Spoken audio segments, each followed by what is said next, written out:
ভারতবর্ষের স্বাধীনতা আজকে আমেরিকার কাছে বিকিয়ে দিচ্ছেন নরেন্দ্র মোদী। ইরান তাদের স্বাধীনতা আমেরিকার কাছে বিকিয়ে দেয়নি। ডোনাল্ড ট্রাম্পের গুন্ডাগিরি আর ভারতের প্রধানমন্ত্রীর গোলামি, এই দুটোই হচ্ছে আজকের সব থেকে বেশি রহস্যজনক। ইরানের মতো একটা দেশ স্বাধীন সত্তায় বেঁচে থাকতে চায় বলে তাদের উপরে আমেরিকায় হামলা চালাচ্ছে ইসরায়েলকে সাথে নিয়ে। যারা মনে করছেন যে ইরানের বিপক্ষে থাকবেন, তারা নিজেদের স্বাধীনতাকে বিপক্ষে বা বিকিয়ে দেওয়ার পক্ষপাতী।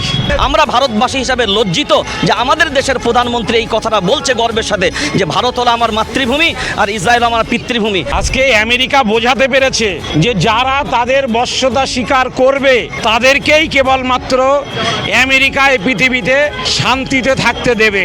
যারা আমেরিকার বশ্যতা করবে না তাদেরকে শান্তিতে থাকতে দেবে না।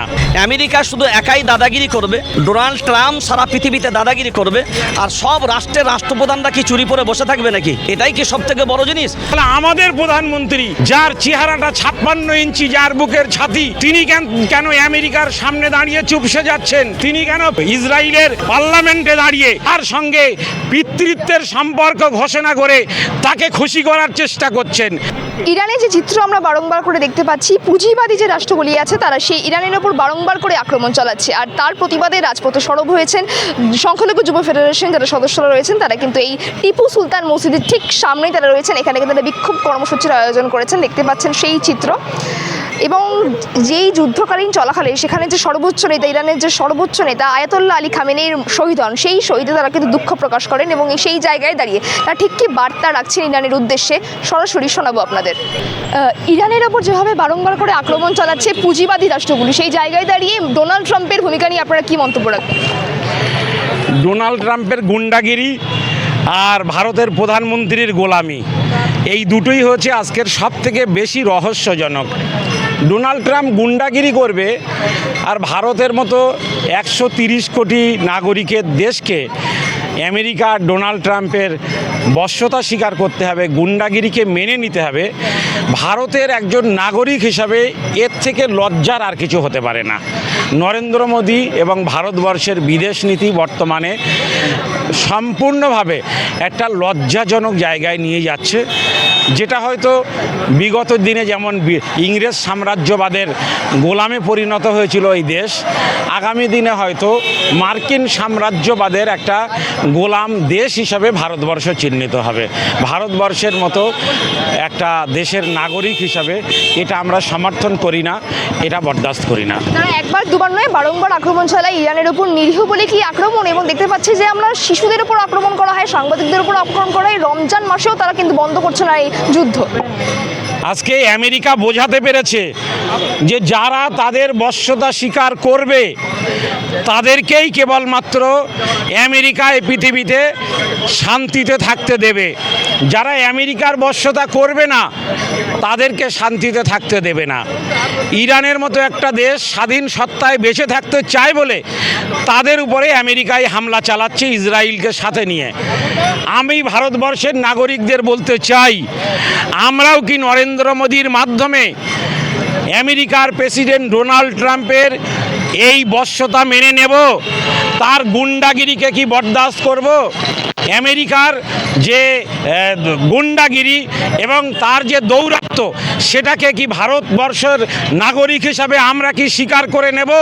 ভারতবর্ষের বিদেশ নীতি তো এটা বলে না। আজকে পৃথিবীতে দাঁড়িয়ে ভারতবর্ষ সব থেকে বৃহৎ একটি গণতান্ত্রিক দেশ, সেই দেশের নাগরিক আমরা।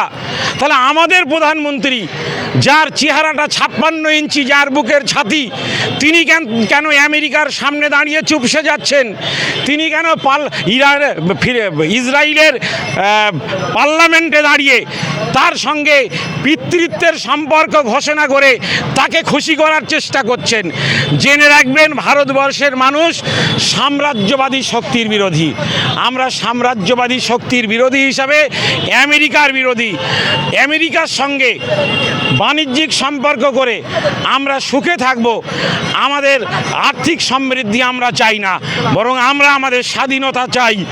আমাদের যে স্বাধীনতা জাতির জনক মহাত্মা গান্ধী চেয়েছিলেন, নেতাজি সুভাষচন্দ্র বসু চেয়েছিলেন, মাওলানা আবুল কালাম আজাদ চেয়েছিলেন, আর যে স্বাধীনতার জন্যে ভগৎ সিং শহীদ হয়েছিলেন, আমরা সেই স্বাধীনতা চাই। ফলে ভারতবর্ষের স্বাধীনতা আজকে আমেরিকার কাছে বিকিয়ে দিচ্ছেন নরেন্দ্র মোদী। ইরান তাদের স্বাধীনতা আমেরিকার কাছে বিকিয়ে দেয়নি, তাই তারা লড়াই করছেন। যারা মনে করছেন যে ইরানের বিপক্ষে থাকবেন, তারা নিজেদের স্বাধীনতাকে বিপক্ষে বা বিকিয়ে দেওয়ার পক্ষপাতী। স্টুডেন্টদের উপরে যে হামলা হলো, এটা কি সমর্থনযোগ্য? এটা যদি সমর্থনযোগ্য হয় তাহলে প্রধানমন্ত্রীর পক্ষে এটা সমর্থন করা তার জন্য আম ব্যাপার। কারণ এত বড় একটা অত্যাচার হওয়ার পরেও তিনি যে সমর্থন করছে, আমরা ভারতবাসী হিসাবে লজ্জিত যে আমাদের দেশের প্রধানমন্ত্রী এই কথাটা বলছে গর্বের সাথে যে ভারত হলো আমার মাতৃভূমি আর ইসরায়েল আমার পিতৃভূমি। এটা তো সব থেকে বড় আফসোস। আর তিনি বলছেন আমি এখানকার নাগরিক, জন্মসূত্রে আমার এখানকার জন্যে। তাহলে তার পিতার বাড়ি কি ইসরায়েল নাকি, যে সেখান থেকে আসলো? তো পিতৃর পরিচয়, পিতৃর আপনার পিতাতুল্য যে আছে তার সম্পর্ক তার জায়গায় থাকতে পারে, কিন্তু তিনি যখন একজন দেশের প্রধানমন্ত্রী, তাকে দেশের কথা ভাবা দরকার, দেশের জনগণের কথা ভাবা দরকার, অন্যায়ের বিরুদ্ধে সোচ্চার হওয়া দরকার, ন্যায়ের পক্ষে অন্তত মত দেওয়া দরকার। কারণ ইরান হলো, আমরা যতটুকু জানি, বাণিজ্যিক দিক দিয়ে তিনি ইরান হলো ভারতের একটা বন্ধু রাষ্ট্র। সেই জায়গায় দাঁড়িয়ে দেশের প্রধানমন্ত্রী যে সিদ্ধান্তটা নিয়েছেন, আমরা তীব্র ভাষায় নিন্দা জানাচ্ছি। আমরা বাংলার মাটি থেকে দাবি জানাচ্ছি এটা যে অবিলম্বে এই ইসরায়েল এবং আমেরিকার যে বর্বরচিত যে হামলা, রাষ্ট্রসংঘ সহ দেশের প্রধানমন্ত্রী অবিলম্বে এর নিন্দা প্রস্তাব নিয়ে আসুন। ইরানে যে হামলা চালানো হচ্ছে সেই জায়গায় দাঁড়িয়ে আপনারা ডোনাল্ড ট্রাম্পের ভূমিকা নিয়ে কি প্রশ্ন করবেন? সারা পৃথিবীতে আমি একটা জিনিস বুঝতে পারি না, আমেরিকা শুধু একাই দাদাগিরি করবে, ডোনাল্ড ট্রাম্প সারা পৃথিবীতে দাদাগিরি করবে, আর সব রাষ্ট্রের রাষ্ট্রপ্রধানরা কি চুরি পরে বসে থাকবে নাকি? এটাই কি সব থেকে বড় জিনিস? আজকে ভারতবর্ষ এত বড় একটা গণতান্ত্রিক রাষ্ট্র, তো সারা পৃথিবীতে আমেরিকার কাছে নত হবার কি আছে? আমরা তো এখনও দাবি আছি। আপনি আগান, আপনি তার বিরুদ্ধে প্রস্তাব নিয়ে আসুন।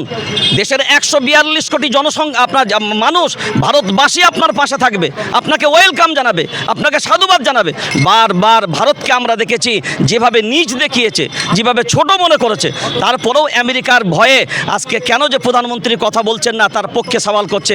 জানি না ভিতরে কোনো নিজস্ব ব্যক্তিগত স্বার্থ লুকিয়ে আছে কিনা, এটা তো ভবিষ্যতে বলতে পারবে, এ কথা বলার ক্ষমতা তো আমাদের নাই। এই যুদ্ধ চলাকালীন সেখানকার ইরানের যে সর্বোচ্চ নেতা আয়াতোল্লাহ আলী খামেনি শহীদ হলেন, কি বলবেন? দেখেন, ধর্মীয় নেতা আমরা এতটুকুন জানি তিনি একজন প্রবীণ, সারা পৃথিবীর মকিদে তিনি একজন ধর্মীয় নেতৃত্ব। আর একজন ধর্মীয় নেতার উপরে আক্রমণ হওয়া এটা নিঃসন্দেহে নিন্দনীয়। তিনি একজন প্রবীণ মানুষ। রাতের অন্ধকারে কাপুরুষ যারা হয় তারাই অন্ধকারে ফায়দা লুটে। কাপুরুষ যারা হয় তারা নিরীহ মানুষদের উপরে অত্যাচার করে। কাপুরুষ যারা হয় তারা প্রবীণদের উপরে আক্রমণ করে। কাপুরুষ যারা হয় তারাই নারীদের উপরে আক্রমণ করে। কাপুরুষ যারা হয় তারাই শিশুদেরকে হত্যা করে। যারা বীরপুরুষ হবে তারা তো সামনাসামনি সেই কথা ভাববে। তো আমরা মনে করি এটা যে যারা এগুলো রাতের অন্ধকারে করছে, এগুলো সব কাপুরুষ ছাড়া আর কিছু নয়।